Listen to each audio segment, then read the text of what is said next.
ஐந்தாவது அம்சம் என்ன அப்படின்னு சொன்னால், இந்த இஅ்திகாஃப் பள்ளியில் நம்ம இருக்கக்கூடிய அந்த இஅ்திகாஃபை பொறுத்த வரைக்கும் பெண்கள் இஅ்திகாஃப் இருக்கலாமா? பெண்கள் வந்து அந்த ஆண்கள் இஅ்திகாஃப் இருப்பதை போல் பெண்கள் இஅ்திகாஃப் இருக்கலாமாடா? தாராளமாக என்ன செய்யலாம், பெண்கள் இஅ்திகாஃப் இருக்கலாம். ரசூலுல்லாஹி ஸல்லல்லாஹு அலைஹி வஸல்லம் அவர்களுடைய மனைவிமார்களில் Zainab bint Jahsh, Hamna bint Jahsh இப்படி போன்ற மனைவிமார்கள் வந்து அவங்களுக்கு வந்து இஸ்திஹாலா இருக்குது. இஸ்திஹாலான்னு சொன்னால் மேலதிக உதிரப்போக்கு. மாதாவிடாய் நின்ற பின்னாலும் கூட அவங்களுக்கு மேலதிகமாக உதிரப்போக்கு வளமையாக என்ன செய்யும், வந்து கண்டிருக்கும். அப்படி இருந்தும் கூட அவர்கள் என்ன இஅ்திகாஃப் இருந்திருக்கிறார்கள்.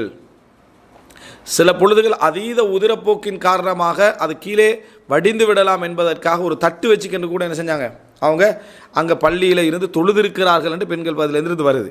அப்படின்னா என்ன, ரசூலுல்லாஹ் அதை என்ன செய்யலை, தடுக்கவில்லை. பெண்களுக்கென தனியான அதுக்கான ஏற்பாடு இருந்தால், பெண்களுக்கென தனியான அதுக்கான ஏற்பாடு இருந்தால் அதுக்காக பெண்களுக்கு இடம் ஒதுக்கப்பட்டு அவங்களுக்கு ஒரு பொருத்தமான ஒரு கூடாரங்கள் இருந்து. இப்போ ரசூலுல்லாஹ் காலத்தில் வந்து பள்ளிகளில் பெண்கள் தொழுவாங்க. அப்போ தொழுகிறதுன்றது அவங்க பின் சஃபில் தான் என்ன செய்வாங்க, தொழுவாங்க. அதுக்கேற்ற மாதிரி அந்த பின்னால் அவங்களுக்கு தங்குறதுக்கான அந்த இடங்கள்லாம் இருந்துச்சு. ஏன்னா நான் ஏற்கனவே உங்கள்கிட்ட சொல்லிக்கிறேன், ரசூலுல்லாஹி ஸல்லல்லாஹு அலைஹி வஸல்லம் அவர்கள் வந்து பைத்துல் மக்திஸை நோக்கி என்ன செஞ்சாங்க, ரசூல் ஸல்லல்லாஹு அலைஹி வஸல்லம் அவங்க தொழுதாங்க, பைத்துல் மக்திஸை நோக்கி தொழுதாங்க. இப்போ அதாவது அப்போ ரசூலுல்லாஹி ஸல்லல்லாஹு அலைஹி வஸல்லம் அவங்க பைத்துல் மக்திஸை நோக்கி தொழுகிறாங்க அப்படின்னு சொன்னால், பள்ளி வந்து உதாரணமாக இந்த பக்கம் பைத்துல் மக்திஸ் அப்படின்னு வைங்க, இந்த பக்கம் பைத்துல் மக்திஸ் அப்படின்னு நம்ம வச்சுக்கணும்னு சொன்னால், இப்போ நம்ம அதாவது நம்ம எந்த பக்கம் கிப்லா முன்னோக்கிறோம் அந்த பக்கம் தான் இங்கேயும் பைத்துல் மக்திஸ் வரும். ஏன்னா ஓமாண்டு இது நம்ம என்ன மக்கா முன்னோக்கினா கொஞ்சம் அப்படி திருப்பினா நேராக அதுக்கு அங்கே தான் நம்ம இப்படி தொழுகிறோம்னா கொஞ்சம் இங்கே என்ன அதுதான் என்ன அதை பைத்துல் மக்திஸை நோக்கியே பயணம். அப்போ இது இங்கே வச்சு சரி வராது. நீங்கள் அந்த அதாவது மதீனாலேருந்து எடுத்து பார்த்தீங்கன்னு சொன்னால், மதீனாவில் எடுத்து பார்த்தீங்கன்னா இது வந்து மக்கா, இது மதீனான்னு வைங்க, ரசூல் ஸல்லல்லாஹு அலைஹி வஸல்லம் அந்த பக்கம் நோக்கி தொழு விட்டிக்கிறாங்க. அப்போ இந்த இடத்துல தான் கிப்லாலாம் இருந்திருக்கும், இந்த இடத்துல கிப்லாலாம் இருந்திருக்கும். இங்கே தான் அடைச்சிருந்தாங்க, இங்கே அடைச்சிருக்கல மேலுக்கு கூரை. அப்போ அதுக்கு பின்னால் என்ன செஞ்சிட்டாங்கன்னு சொன்னால், கிப்லா வந்து திசை திருப்பப்படுது, மாற்றப்படுது. அப்போ கிப்லா இந்த பக்கம் வருது. ரசூலா அந்த அடைச்ச இடத்த விட்டுட்டு அப்படியே இங்கே வந்து என்ன செய்கிறாங்க, தொழுகிறாங்க. இது எம்டி ஆகிடுது, இந்த இடம் அடைக்கப்படுது. இப்போ நம்ம போனால் இருக்கக்கூடிய அந்த பள்ளியில் நம்ம இந்த பக்கம் தான் பார்க்குறோம். ஆனால் முதல்ல நம்ம என்ன தெரிஞ்சுக்கணும், மஸ்ஜித் நபவிக்குள்ளே போனால் ரசூலா தொழுது அந்த பக்கம்னு சொல்லி அங்கே உள்ள கிப்லா பாருங்க, அங்கே கிப்லா இருந்துச்சு ஒரு காலம், அந்த பக்கம் கிப்லா இருந்திருக்கு. அப்போது இதில் வந்து சிலர் வந்து ரசூலாங்க அங்கேயும் தொழுதுக்கிறான் இங்கேயும் தொழுதுக்கிறான்னு மஸ்ஜிதுல் கிப்லத்தில் வைத்து ரெண்டு திசைக்கும் தொழுதுட்டு வராங்க. அந்த பக்கம் திரும்பி தொழுகிறாங்க, இந்த பக்கம் திரும்பி தொழுட்டு வராங்க. பெரிய ஒரு பிதத்தான விஷயம், அது ஒரு காலத்தில் இருந்தது. அப்போ இந்த பகுதி எம்டி ஆயிடுமா, இந்த பகுதி தான் சுஃபா வாசிகளுக்கு பயன்படுத்தப்பட்டு ஜஹலு சுஃபா. அப்போ ஏண்டா அடைச்சிருக்குது கீழே இருக்குது, அது இஅ்திகாஃபுக்கு இந்த மாதிரி விஷயங்களுக்கெல்லாம் என்ன செஞ்சது, பயன்படுத்தப்பட்டது. ஆனால் ரசூலுல்லாஹி ஸல்லல்லாஹு அலைஹி வஸல்லம் அங்கே வந்து டென்ட் அடிச்சிருக்கிறதுக்கு என்ன ஆதாரம்டா, ரசூல் ஸல்லல்லாஹு அலைஹி வஸல்லம் எங்கே இஅ்திகாஃப் இருந்திருப்பாங்கன்னு உங்களுக்கு பார்த்த உடனே சொல்லலாம். ஹதீஸை பார்த்த உடனே ரசூல் ஸல்லல்லாஹு அலைஹி வஸல்லம் தலையை கொடுத்து என்ன செய்வாங்க, தலை வார சொல்லுவாங்கடா. நீங்கள் எங்கே ரசூலுல்லாஹ்வோட கபர் இருக்கிற அந்த இடம் பார்க்குறீங்களோ முன்னால் போயிடல, மிம்பருக்கு நேர நம்ம அந்த மிம்பர் நம்ம தொழுகிறோம்னா அதுக்கு நேராக இப்போ இங்கே ஆயிஷான வீடுன்னா அன்றைக்கி ஒரு கதவு இந்த பக்கத்தால் கதவு விரிங்க, அங்கே தான் ரசூலுல்லாஹ் இஅ்திகாஃப் இருந்திக்கிறான். வீட்டோட கதவுக்கு வெளியே டென்ட் அடித்து பள்ளிக்குள்ளே என்ன செஞ்சுக்கிறான், ஏந்திக்கிறான். அதனால தான் தலையை நீட்டி என்ன செய்கிறாங்க, அதில் போகிறாங்க. ஆனால் சில பொழுதுகளில் ரசூலுல்லாஹி ஸல்லல்லாஹு அலைஹி வஸல்லம் டென்ட்டுக்கு வெளியே இருந்து தலை வாருவதற்கு கொடுத்திருந்தாலே தவிர, அப்படின்னா டென்ட் அங்கே செஞ்சிருக்கிறோம், அங்கே அடிக்கப்பட்டிருக்கணும். ஆனால் பெரும்பாலும் ரசூல் ஸல்லல்லாஹு அலைஹி வஸல்லம் அவங்க இஅ்திகாஃப் இருக்கிற இடம் அதுக்குள்ளே தான் என்ன செய்வாங்க, அந்த டென்ட்டுக்குள்ளே தான் இஅ்திகாஃப், பள்ளிக்குள்ளே டென்ட் ஒன்று வச்சுருந்தாங்க ரசூல் ஸல்லல்லாஹு, அதுக்குள்ளே தான் ரசூல் ஸல்லல்லாஹு அலைஹி வஸல்லம் செஞ்சாங்க இஅ்திகாஃப் இருந்தார்கள் அப்படின்னு பார்க்குறோம். ஹிபாக்கள் பள்ளிக்குள்ளே அடிக்கப்பட்டுச்சு. இன்றைக்கு பள்ளிக்குள்ளே டென்ட்டில் எடுத்துகிட்டு போயிடாது சரியா. அன்றைக்கு அந்த ஹிபா அது டென்ட் என்ன, அவங்க தங்கணும் இருக்கணும், மண் தானே, அதுக்குள்ளே தங்கணும் இருக்கணும் மற்ற வேலையெல்லாம் செய்யணுன்றதுக்காக டென்ட் அடித்து விரிப்பொண்டு விரித்து அப்படி உட்காருவாங்கன்றதை நம்ம என்ன செய்கிறோம் பார்க்குறோம்.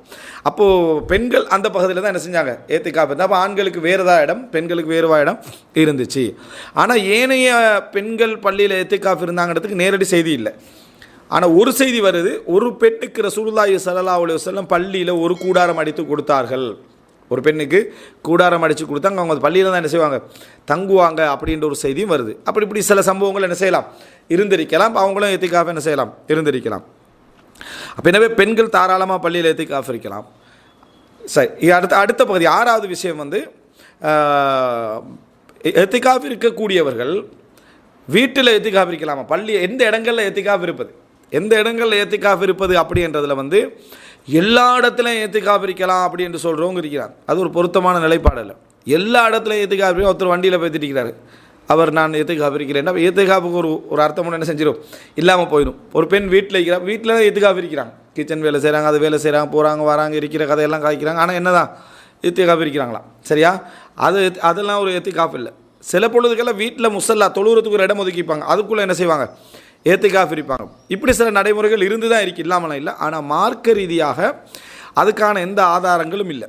அல்லாஹு தாலா குர்ஆன்ல வலா துபாஷிருஹுன்ன வ அன்தும் ஆகிஃபூன ஃபில் மசாஜித், நீங்கள் மஸ்ஜிதுகள் பள்ளி வாயில்களில் ஏத்திகாஃப் இருக்கிற நிலையில் அப்படின்னா சொல்கிறான்ல. இந்த இடத்துல பள்ளி வாயில் அல்லாத இடங்களில் ஏத்திகாஃப் இருக்கின்ற சப்ஜெக்ட் அங்கே வராது, மாட்டு கருத்தில் வராது. பள்ளி வாயிலில் ஏத்திகாஃப் இருக்கின்ற நிலையில்ண்டா பள்ளி வாயிலில் மட்டும்தான் என்ன செய்யணும், ஏத்திகாஃப் இருக்க வேண்டும் என்று புரியுது. ஒரு சிலர் ஹுதைஃபா ரலியல்லாஹு போன்ற நபி தோழர்களோட சில செய்தியில் அவங்க 3 பள்ளியில் மட்டும்தான் ஏத்திகாஃப் இருக்கணும் அப்படி என்று சொன்னதாக ரசூலுல்லாஹ் சொன்னதாக ஒரு செய்தி சொல்கிறாங்க. என்னடா லா இஅ்திகாஃப இல்லா ஃபில் மசாஜிதி ஸலாஸா, 3 பள்ளிகளில் தவிர ஏத்திகாஃப் கிடையாது. 3 பள்ளிகள் தவிர ஏத்திகாஃப் கிடையாது. 3 பள்ளியும் என்ன, மக்கா, மதீனா, பைத்துல் மக்திஸ். இந்த 3 பள்ளியில் தவிர ஏத்திகாஃப் கிடையாதுன்னு சொன்னதாக ஒரு செய்தி சொல்கிறாங்க.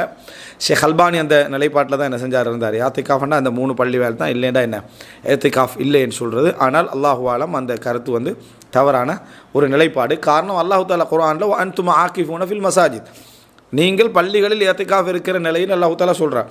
அதை மிச்சம் தெளிவாகவே என்ன செய்து, பள்ளிகளில் அல்லாஹு தாலா அந்த ஏத்திகாஃப் இருந்து கொண்டு இருக்கிறவங்க மதீனாவில் தான் ஏத்திகாஃப் இருந்தாங்க. அப்போ அந்த டைமில் மதீனா பள்ளி மட்டும் குறித்து மஸ்ஜித்னு சொல்லிக்கலாம். அல்லாஹு தாலா மசாஜித் என்றான். அப்போ மசாஜித் என்ற டைமில் சஹாபாக்கள் அங்குள்ளவங்க மதீனாவுக்கு எல்லா பள்ளியும் தான் என்ன செய்வாங்க, விளங்குவாங்க. உதாரணமாக அல்லாஹு தாலா என்னது, அதாவது வஅன்னல் மசாஜித லில்லாஹி ஃபலா ததுஉ மஅ அல்லாஹி அஹதா, பள்ளிகள் எல்லாம் அல்லாஹ்வுக்குரியன, அல்லாஹ்வோடு சேர்த்து யாரையும் அழைக்க வேண்டாம்டா யாரும் 3 பள்ளி வாயில என்ன செய்கிறதில்ல, விளங்குறதில்ல. எல்லா பள்ளி வாயிலும் தான் என்ன செய்வோம், விளங்கும். அதே மாதிரி தான் அல்லாஹ் இந்த இடத்துல பள்ளி வாயில்கின்றான். எனவே ஜும்மா பள்ளியோ அல்லது சாதாரண பள்ளிகளோ எந்த பள்ளியாக இருந்தாலும் ஏத்திகாஃப் என்ன செய்யலாம், இருக்கலாம். ஆனால் பள்ளியாக இருக்கணும், பள்ளியில் மட்டும்தான் ஏத்திகாஃப் இருக்கணும். முசல்லாக்களில் ஏத்திகாஃப் சரி வராது. முசல்லாக்கள்டா ஒரு ஆஃபீஸில் என்ன செஞ்சுப்பாங்க, தொழுகிறதுக்கு இடமா வச்சுப்பாங்க, அது பள்ளி அல்ல, அது முசல்லா. நினச்சா இன்னொரு இடமா என்ன செஞ்சிடலாம், அதை மாற்றிடலாம், வேறொரு ஆஃபீஸாக என்ன செஞ்சிடலாம், மாற்றிடலாம். அது பொதுமக்களுக்கு வக்ஃப் செய்யப்பட்டதும் அல்ல. பள்ளி என்றது 4 பேர் தொழுகிறதுக்கு உள்ளதில் பள்ளி, எல்லாரும் தொழுகிறதுக்கு அதுக்கு உரிமையும் அந்த இடத்துல எல்லாருக்கும் உரிமையும் என்ன செய்யணும், இருக்கணும். அதான் எல்லாருக்கான உரிமையும் அதில் என்ன செய்யணும், இருக்கணும். அப்படி இருந்தால் தான் அது பள்ளி வாயில். எனவே முசல்லாக்களிலும் ஏத்திகாஃப் என்ன செய்யுது, சரி வராது.